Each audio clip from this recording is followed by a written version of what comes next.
하나님의 말씀 요한복음 12장 27절부터 33절입니다. 요한복음 12장 27절부터 33절입니다.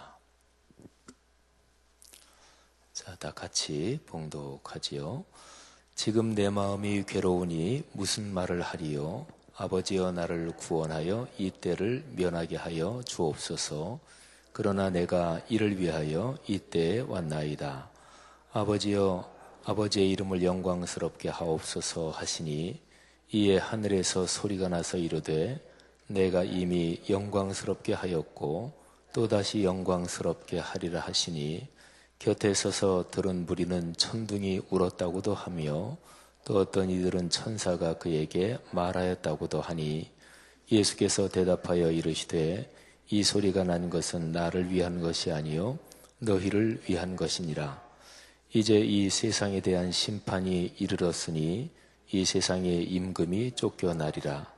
내가 땅에서 들리면 모든 사람을 내게로 이끌겠노라 하시니 이렇게 말하시면 자기가 어떠한 죽음으로 죽을 것을 보이심이로라. 아멘.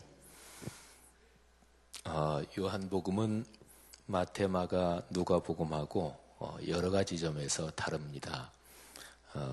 그 성경 연구하는 학자들의 연구 결과에 의하면 마가복음이 제일 먼저 쓰여졌고요. 그 다음에 이제 마가복음을 놓고 마태복음, 누가복음이 쓰여졌습니다.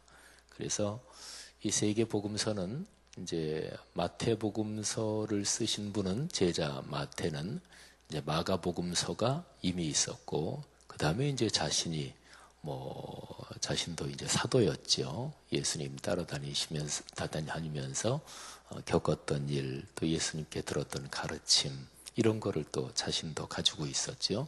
그래서 마가복음하고 또 자신이 가르침을 받고 경험했던 그런 것, 이렇게 해서 쓴 거고, 누가는 12사도는 아니죠. 사도 바울이 전도여행 하다가 그때 이제 예수를 믿은 그런 분입니다. 누가는 이방인이에요. 마태, 마가, 이분들은 다 이제 유대인이죠. 그리고 마가도 12사도는 아니죠. 근데 이제 누가복음서를 쓸 때 마가복음서가 이미 있었고, 그 외에 이제 자신이 바울 사도나 또는 예루살렘 교회, 초기 교회 성도들한테 들은 얘기, 그리고 아마 누가는 예수님의 모친 마리아에게서 이런저런 예수님 탄생하실 때 얘기라든지 이런 거를 들었으리라, 이렇게 또 많은 학자들이 생각을 하지요. 그래서 이제 마태, 마가, 누가복음 이 세 개를 공관복음서라고 그럽니다. 같을 공자, 한 가지 공자에 이 관자는 본다, 꿰다 이런 거죠. 그러니까 이제 마가복음서가 이제 공통의 자료이기 때문에 그런 얘기를 합니다. 그래서 마태, 마가, 누가 이 세 개 공관복음서에는 같은 내용이 굉장히 많습니다. 그래서 이제 옛날부터 성경을 연구하는 이제 성경학자들이 이 세 개 마태, 마가, 누가복음서 세 개 공관복음서를 같은 사건을 이렇게 옆으로 다 이렇게 해놓은 그런 연구서들이 우리 기독교 역사에는 굉장히 많습니다. 근데 요한복음서는 달라요. 요한복음서는 마태, 마가, 누가 이 세 개 복음서하고는 굉장히 많이 다릅니다. 그러니까 요한복음서는 기록이 될 때 그 사도 요한이 마태, 마가, 누가복음서하고는 다르게 자신이 주님께 받은 가르침, 또 그런 깊은 묵상으로 주님의 생애를 기록한 거지요. 아주 다른 거 우선 두 가지만 말씀드리면, 마태, 마가, 누가복음에는 예수님께서 예루살렘에 올라가신 기록이 한 번 나옵니다. 그러니까 마지막에 십자가를 지실 때 그때 올라가신 거 한 번 나오죠. 근데 요한복음서에는 예수님께서 예루살렘에 올라가신 게 3번 나와요. 그래서 보통 예수님의 생애를 공적인 사역을 3년이라고 보잖아요. 근데 그게 어디에도 3년 이런 말은 없어요. 근데 이제 요한복음에 예수님께서 3번 예루살렘에 올라가신 거. 근데 그거를 성경 연구하는 학자들이 잘 보니까 뭐 한 해에 3번 올라간 게 아니고 보니까 다 다르거든요. 그래서 3번, 한 해에 한 번씩 올라가신 기록이구나. 그래서 이제 예수님의 생애가 3년 정도 된다. 성경학자들이 그렇게 얘기를 하는 거예요. 그래서 옛날부터 우리 기독교 역사에서 예수님께서 30년 정도 사적인 생활을 하시다가 준비 기간이죠. 근데 그거는 이제 성경에 나와요. 예수님이 당신 사역을 시작하실 때 30세 정도 됐다. 그거는 이제 성경에 나오죠. 그리고 이제 요한복음을 가지고 3년 정도 된다. 이렇게 이제 생각을 하는 거죠. 어쨌든 그게 이제 많이 틀리고요. 그 다음에 또 하나 대표적으로 이 공관복음서하고 다른 게 요한복음에는 이 예수님이 제자들의 발을 씻기는 장면이 나오는데 그건 공관복음서에 안 나와요. 그리고 공관복음서에서는 예수님이 최후의 만찬, 식사하시면서 떡을 떼주시면서 이거는 내 몸이다. 또 포도주를 주시면서 이거는 내 피다. 이런 말씀이 나오죠. 성찬식을 제정하는 말씀이 나오는데 요한복음에는 그 사건이 없어요. 근데 이제 사도 요한은 예수님의 생애를 깊이 묵상하면서 그러면서 성찬식의 그 사건을 발을 씻어주는 세족식 사건으로 그렇게 말하자면 더 깊이 있게 본 거다. 이렇게 이제 성경학자들이 얘기를 하죠. 제가 공관복음서하고 요한복음서 다른 점을 말씀드리는데 그 이유가 오늘 우리가 읽은 본문에도 이게 다른 점이 또 나옵니다. 마태마가 누가복음에 우리가 너무나 잘 아는 그 구절이죠. 그런 장면이죠. 예수님께서 겟세마네 동산에서 최후의 결전 기도하신 그런 장면이 나오죠. 그건 우리 그리스도인한테 너무나 잘 알려져 있죠. 예수님이 겟세마네 동산에 가서 기도하시면서 아버지여 이 잔을 내게서 옮겨 주옵소서. 좀 옮겨 주실 수 없습니까? 그때 그 잔은 십자가 사건을 말하죠. 그렇게 3번을 기도하십니다. 그리고 나서 이제 마지막에는 그러나 아버지의 뜻대로 하옵소서. 그리고 이제 십자가 지시는 그 길을 순종하시는 거지요. 근데 요한복음에는 예수님이 구체적으로 제자들하고 겟세마네 동산에 가서 그 기도하시는 장면이 없어요. 요한복음에는 이제 쭉 보면 18장에 가면 이제 제자들과 함께 최후의 만찬 식사를 끝나시고 기드론 시내가에 가십니다. 그런데 거기에서 구체적으로 기도하시는 장면은 안 나와요.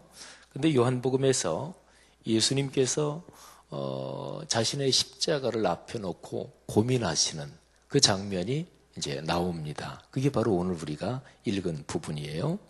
자, 읽은 성경을 한번 다시 보시면 27절 하고 28절 보면 예수님이 이렇게 말씀하시죠. 지금 내 마음이 괴로우니 무슨 말을 하리요? 아버지여 나를 구원하여 이 때를 면하게 하여 주옵소서.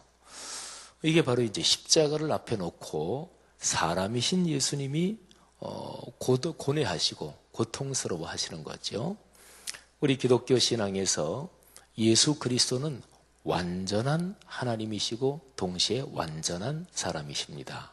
그러니까 예수 그리스도를 완전한 하나님이시고 사람은 완전하지 않으셨다. 이렇게 얘기하면 그거는 기독교 역사에서 이단이었어요. 또 예수님이 흔히 말하는 대로 참 훌륭한 분이고 성자 중에 한 분이고 사람 중에 가장 훌륭한 분이시다. 근데 신성은 없으시다. 하나님은 아니시다. 그것도 이제 기독교 역사에서 이단이에요. 그래서 우리 기독교 신앙 고백에서 예수 그리스도는 완전한 사람이시고 동시에 완전한 하나님이시다. 이게 이제 기독교 신앙의 정통 고백이죠. 예수님은 신적인 존재셨지만 동시에 완전한 인성을 가지셨기 때문에 십자가를 앞에 놓고 힘드셨던 거예요.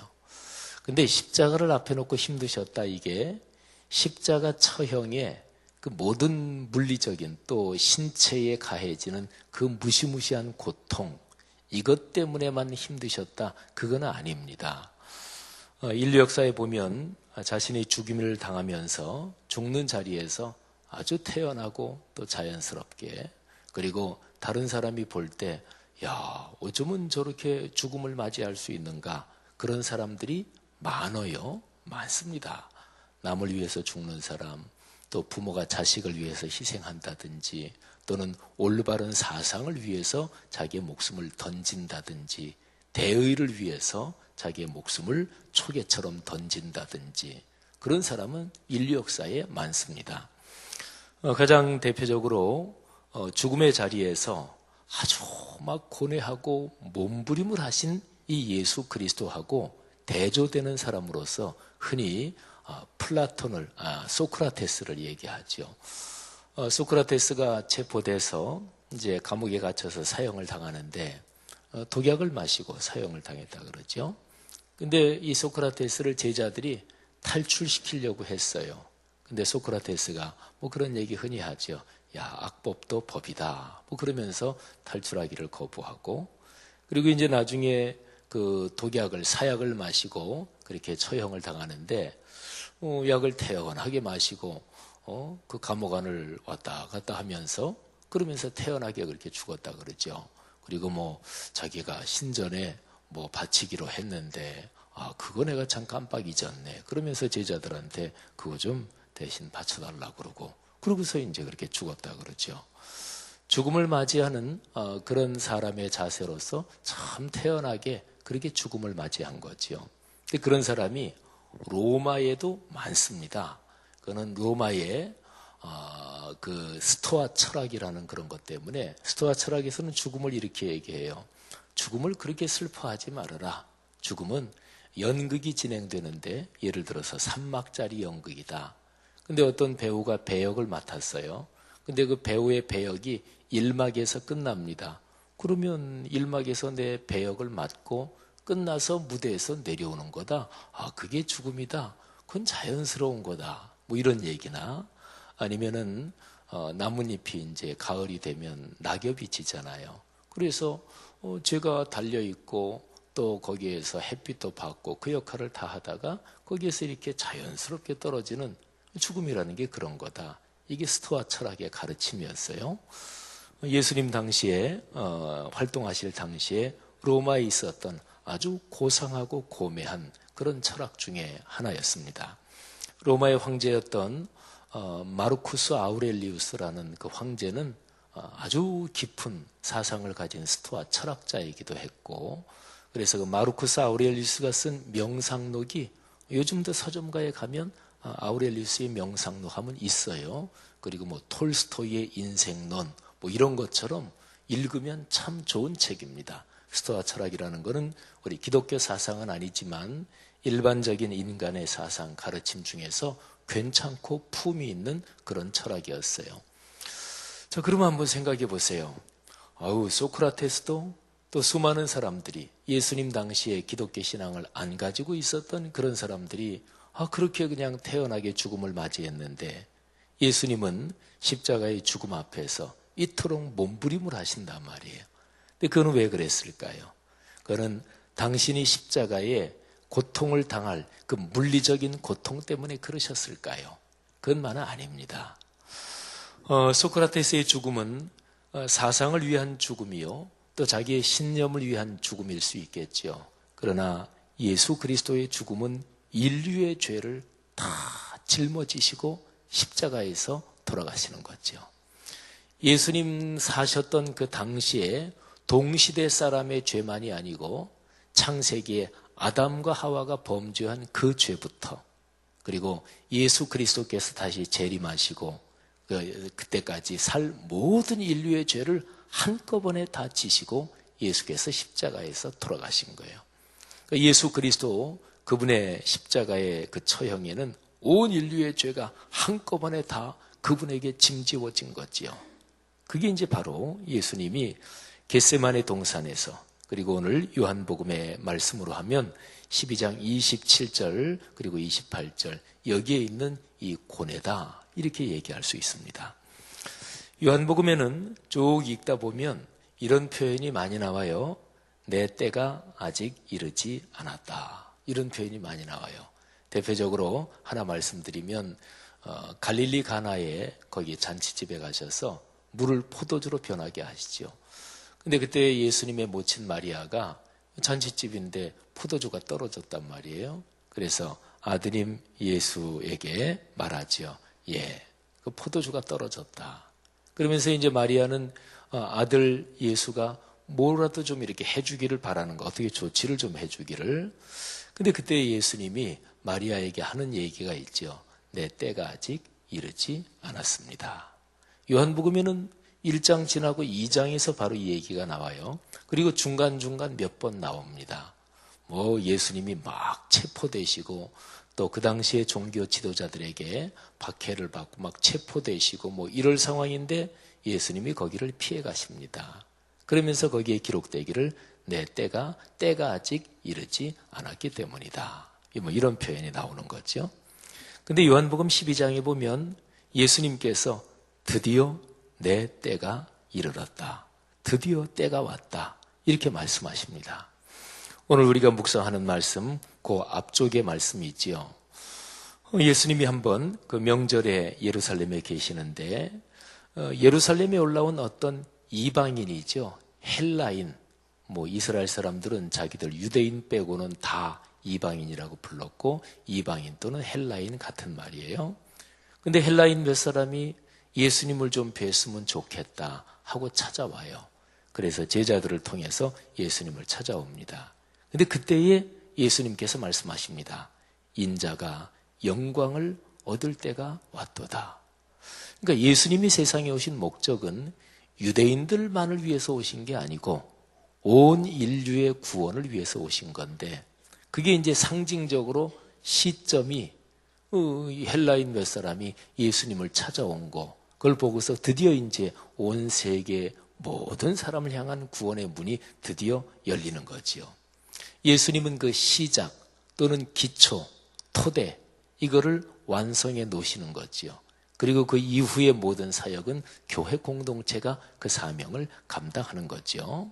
물론 교회 공동체가 그 사명을 감당하더라도 그것도 예수 그리스도께서 같이 일하시고 함께 계시는 것이기는 해요. 성령 하나님이 같이 계심으로써 말이죠.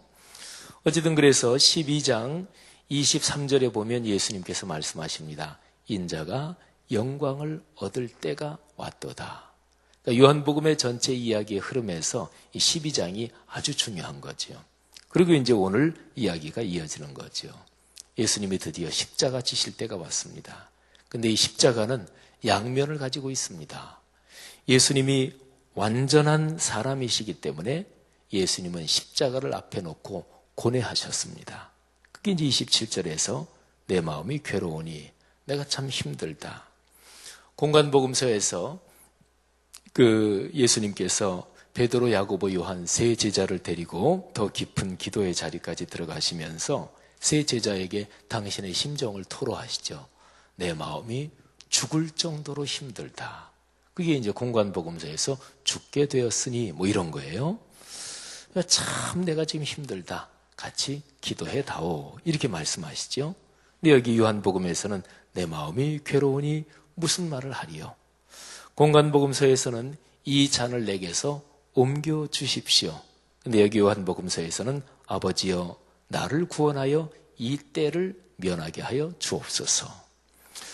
공간복음서에서는 기도의 결론이 그러나 내 뜻대로 마시고 아버지의 뜻대로 하십시오. 제가 순종하겠습니다. 근데 여기에서는 그러나 내가 이를 위하여 이때에 왔나이다.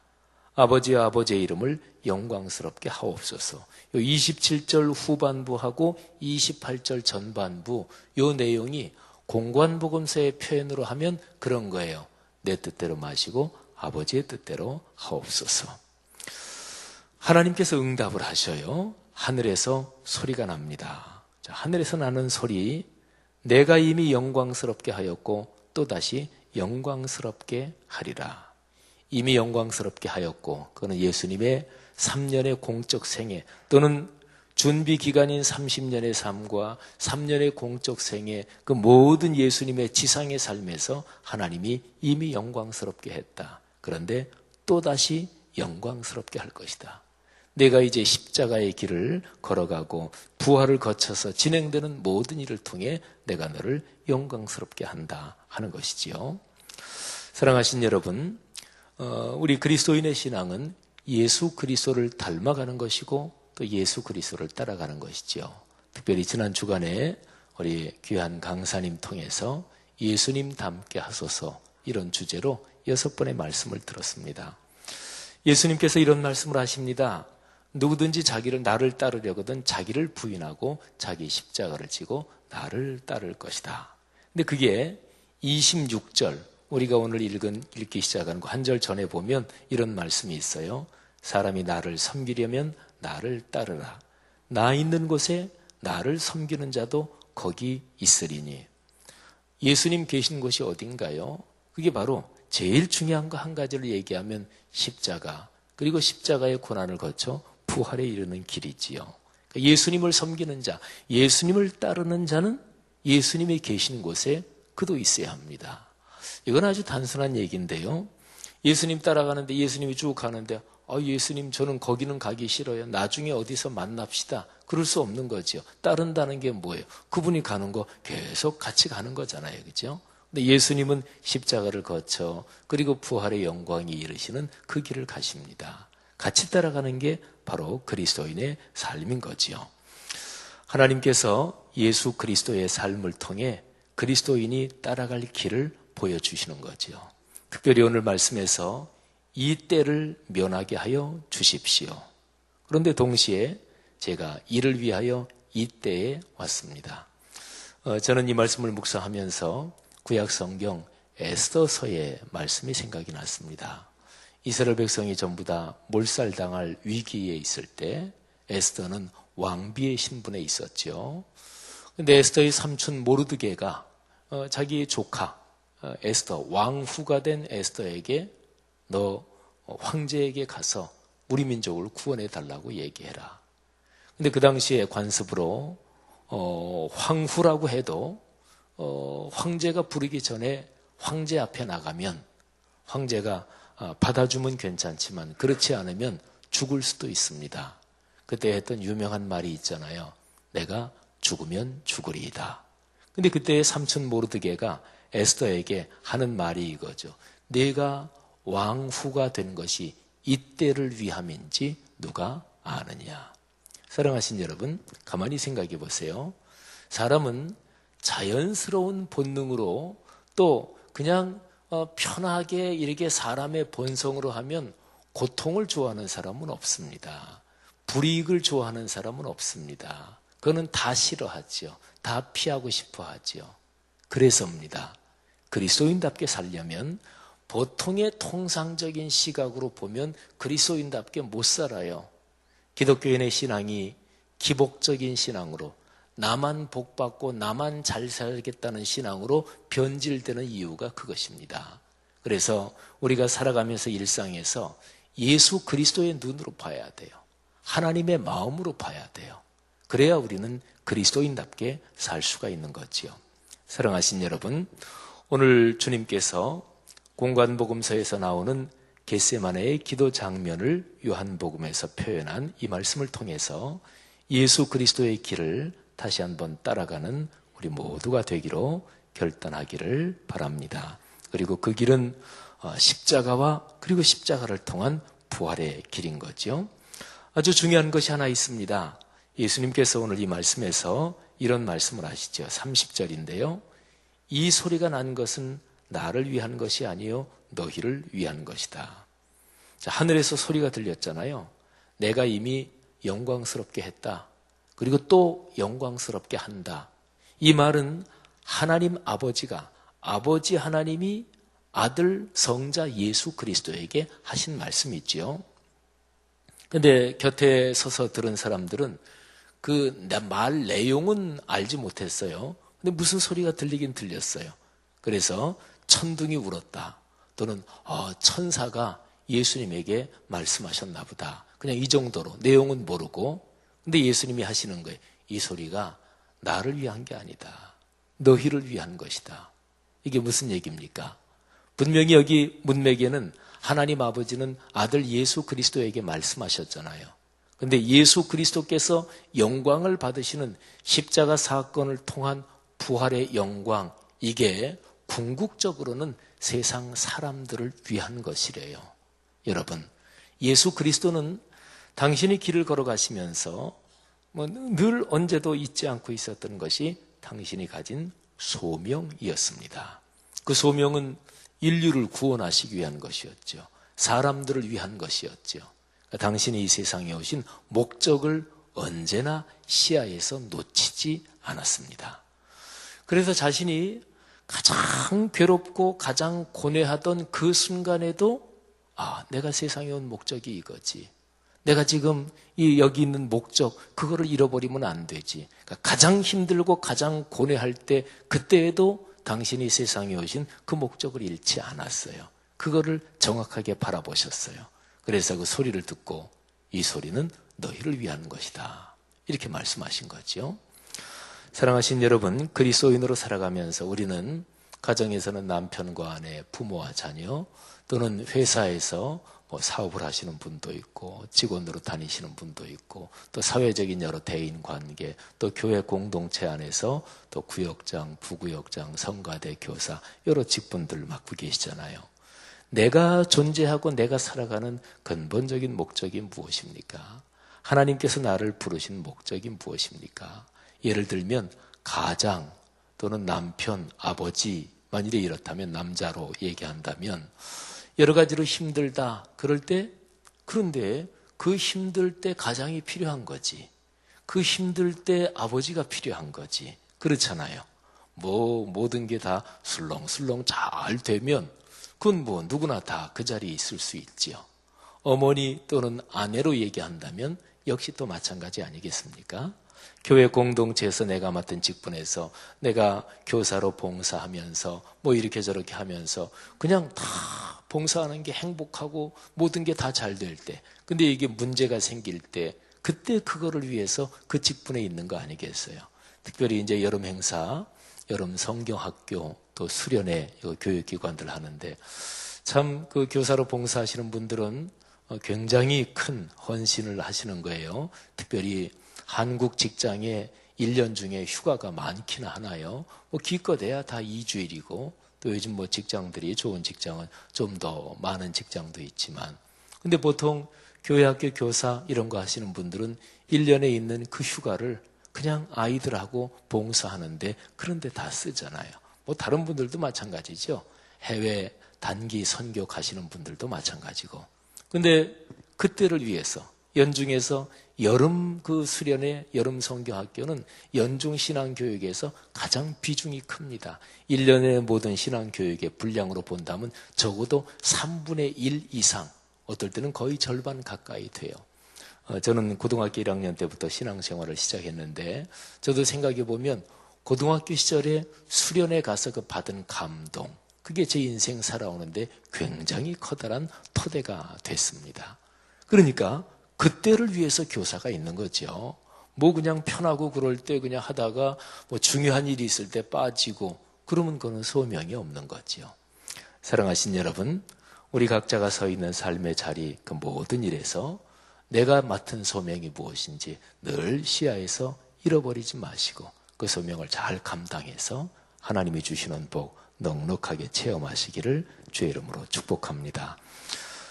날씨가 많이 더운데 몸 건강하시고 또 이번 한 주간도 하나님의 큰 은혜 있을 줄 믿습니다. 기도하지요. 하나님 아버지 은혜 감사합니다. 오늘 예수 그리스도의 삶에서 드디어 때가 왔다. 내가 이 때를 위하여 왔나이다. 고백하신 예수 그리스도의 심정, 또 그분의 삶의 모습을 묵상했습니다. 그러면서 우리 자신의 삶을 다시 한번 돌아봅니다. 거룩하신 아버지여, 우리 성도들 각 사람을 축복해 주셔서 우리가 가정과 또 사회 직장 또는 교회 공동체 또는 여러 가지 대인 관계들, 인생길 걸어가는 모든 그 자리에서 우리가 받은 소명 잘 감당하게 하시고, 그래서 하늘아버지께서 주시는 복을 누리게 하옵소서. 축복합니다. 예수님 이름으로 기도하옵나이다. 아멘.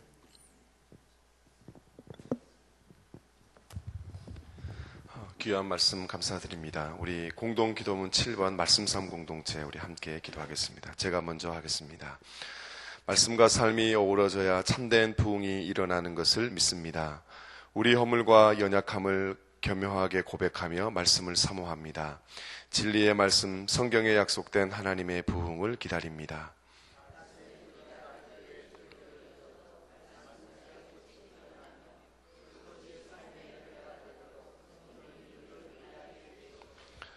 삼위일체 하나님의 임재와 현존으로 사랑의 음성을 들려주옵소서. 주님, 우리 공동체의 비전을 굳센 믿음으로 거듭하여 선포합니다. 하나님 말씀의 거룩한 리더십으로 그리스도인의 삶과 세계를 변화시킨다. 아멘. 우리 주기도문 하시겠습니다. 하늘에 계신 우리 아버지, 아버지의 이름을 거룩하게 하시며 아버지의 나라가 오게 하시며 아버지의 뜻이 하늘에서와 같이 땅에서도 이루어지게 하소서. 오늘 우리에게 일용할 양식을 주시고 우리가 우리에게 잘못한 사람을 용서하여 준 것 같이 우리 죄를 용서하여 주시고 우리를 시험에 빠지지 않게 하시고 악에서 구하소서. 나라와 권능과 영광이 영원히 아버지의 것입니다. 아멘. 지금 들은 말씀이 내 삶으로 이어지게 하옵소서. 오늘 있는 여전도의 기도회를 복되게 하시고 풍성한 은혜가 넘치는 시간이 되게 하소서. 성경 2000통독 말씀 묵상에 모든 성도가 참여하여 풍성한 말씀의 복을 누리게 하옵소서. 2016년 여름 해외 선교와 국내 선교의 모든 준비 위에 성령님의 충만한 은혜가 가득하게 하소서. 일본 선교, 그리고 몽골 의료 선교, 인도네시아 선교, 청년부 싱크 국내 선교, 그리고 2016년 교육부서 여름 사역을 준비하는 목회자와 교사들을 복되게 하소서. 우리 태영 사무엘, 어린 사무엘, 유년 요셉, 초등 요셉, 중등 다윗, 고등 다윗, 여러 가지 부서들이 있습니다. 기도해 주시면 감사하겠습니다. 여러 가지 기도의 제목 하나님께 아뢰시고 우리 각자 기도를 하나님께 올려드리신 후에 우리 자유롭게 돌아가시겠습니다. 함께 기도하겠습니다.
하나님